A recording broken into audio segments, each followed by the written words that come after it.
Hey, what's up, y'all? It's been a little minute.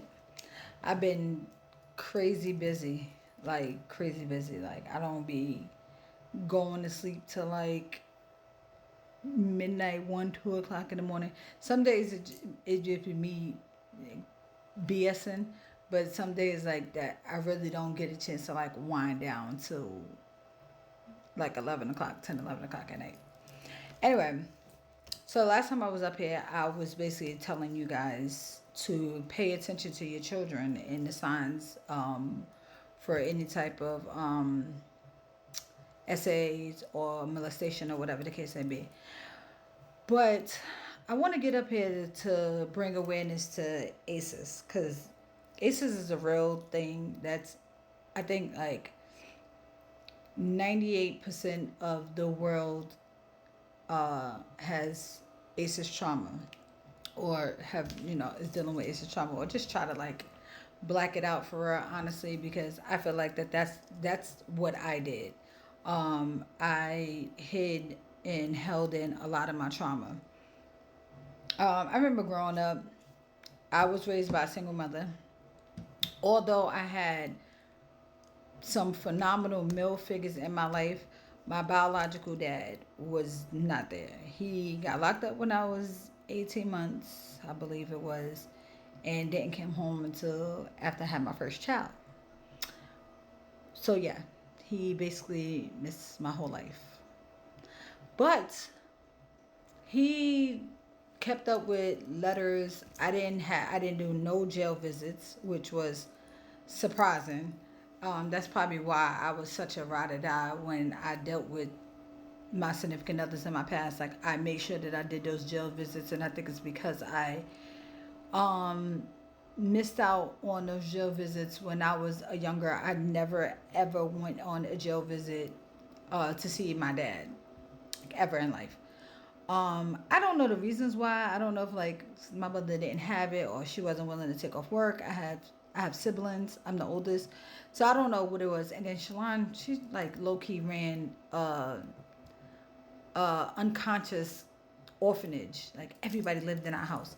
But anyway, I'm trying to stick on the topic because I know I'll be all over the place. But I remember as a kid, although like I said, my dad wasn't there. My mother made me go to these people to his family's house. Like I was forced to go over there. I say it again. Sorry, I got really interrupted by this boy who think he my child too. But anyway, yeah. So as a kid, my mother used to make me go and spend some holidays over there, birthdays over there, whatever. And I was very uncomfortable. I was uncomfortable because for one, they my so-called quote unquote grandfather, Mr. Moore, because that's what I call him, that man have never ever said my name. I've never heard that man say my name. I've never heard him call me granddaughter, grandchild. I was that girl. That's what my name was over there on that side of the family. That girl. Get us to that girl. Go tell that girl to do this. That girl, that girl, that girl. Around Christmas, everybody did, and it wasn't many of us. How many cousins I got over there? Like far as first cousins, I think it was three boys. Oh, then it was literally only six of us. It was three boys and three girls, and I didn't get the gifts like they did. Like I said, just the simple fact that nobody even called me by my name was just diabolical within itself. Um, I didn't get treated like the rest of them. Like nobody didn't buy me anything. Nobody like made sure like if I needed my hair done, if I needed a school supply, not like how they did the rest of the other kids. Like, and I'm only can speak for myself. So I'm only looking at. I believe there was one other cousin who was treated the same way I was. It was another girl cousin. So it was three, like I said, it's three boys, three girls. So I think two of us were treated like that. One, I know for a fact that one girl, she did not get treated the same way.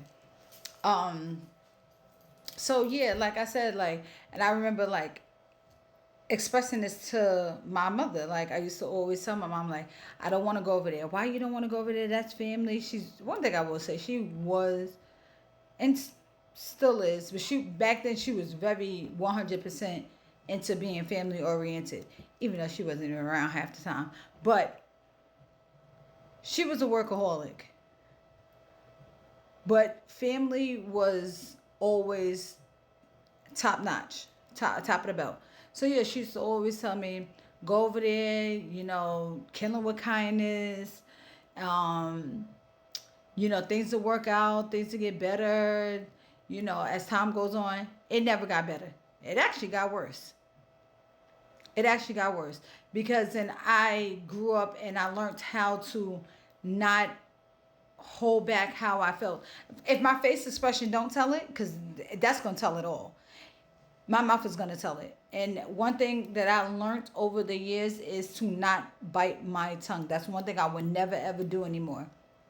I do not care, and it's not for me being mean.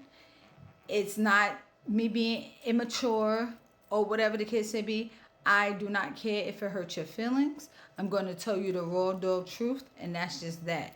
So if you don't like it, sorry. If you don't like what may come out of my mouth, don't ask me a question because I'm going to give you the God, the honest truth, and that's just that.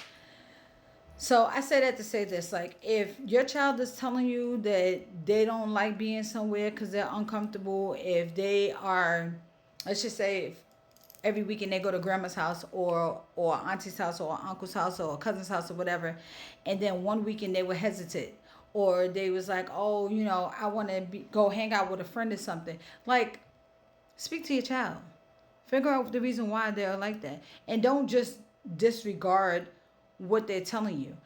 I don't give a damn if it is family. Because honestly, nowadays, well, even back then, family ain't shit. To me, my definition of family is the family that I created, not the family that I came from, excuse me. That's just that. So like I said, ACEs is it's a real thing, and it's a laundry list of different traumas that fall under ACEs. So um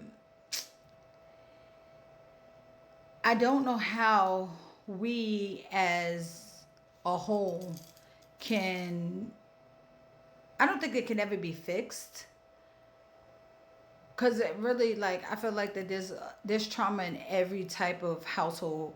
Like no matter how you was raised, it's some type of trauma, whether the trauma is within your actual home or whether it's an extended family member. It's always some type of trauma. It could be trauma from the school that you went to, friends, or just the neighborhood that you lived in.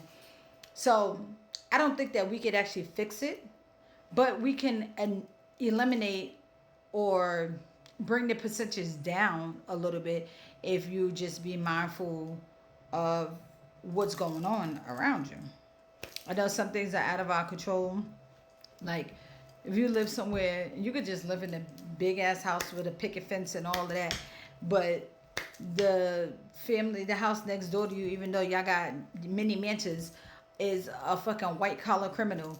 Like that's, and the cops, but the feds bust in, and FBI get up there and they start investigating and cleaning out the house. Like that's part of ACEs. Unfortunately, that would be one of the traumas that fall under ACEs. So like I said, some of the things we can't control, but for the things that we can control, we can bring down that percentage a little bit. We definitely can. This here looks a mess, and I cannot wait to take it out. I got like 2 more days. 2 more freaking days. It's coming out. I'm so happy because I finally found some time to get it out. Because I've been complaining about this here for a little while. But anyway, I'm having an ADHD moment because I just jumped subject really fast. So yeah, let's try to work on this ACEs thing as a whole. See y'all later.